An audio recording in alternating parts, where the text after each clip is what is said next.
Sa Pinas, nandito tayo ngayon sa Little Sauce. Pag pumupunta ako dito sa Little Sauce para magdasal or umattend lang at mga church mass, prating ako bumibili nito. Yung kanilang homemade ice cream nila.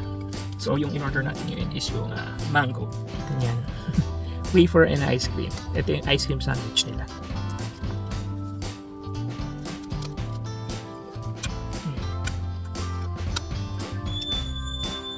Wow!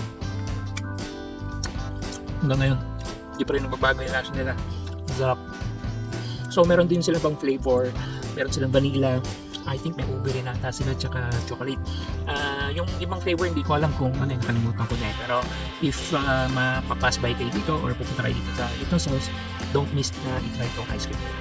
Yun lang, Kapinas. Thanks for watching. Peace.